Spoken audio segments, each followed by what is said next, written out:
Hi, I'm Lingley Rehorn, and welcome back to Slam segment, where we will be talking about food libel laws.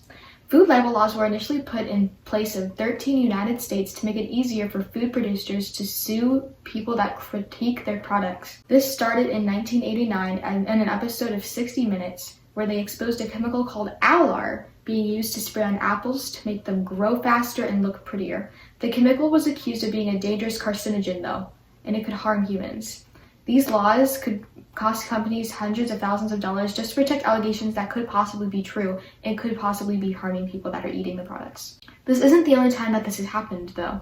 Oprah brought up the possibility that meat can be infected with mad cow disease, which can actually affect humans, but it is very rare.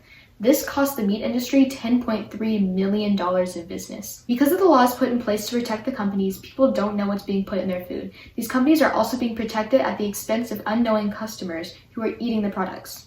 And this is just another thing for the states to disagree over. 13 United States have these laws in place, and there are other states that have laws like this in place, but they do not do it to the same extent that these food libel laws. It affects the outcome of voting sometimes with people who are affected by these laws, like people who have children or family members that have died because of things in the food, but they can't speak out about it because of fear that they will be sued. Without being told to not sell their products, companies will continue to sell these tampered products. Companies that use Alar will still continue to be grown and harm people, and meat that will have E. coli in it will still be consumed by unsuspecting customers.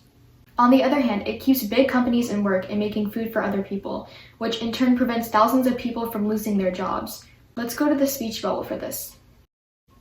More than 500,000 people work in the meat and poultry industry. If there was suddenly a running trace of E. coli in a few of the products, there would be a chance for as much as half of those workers to lose their jobs.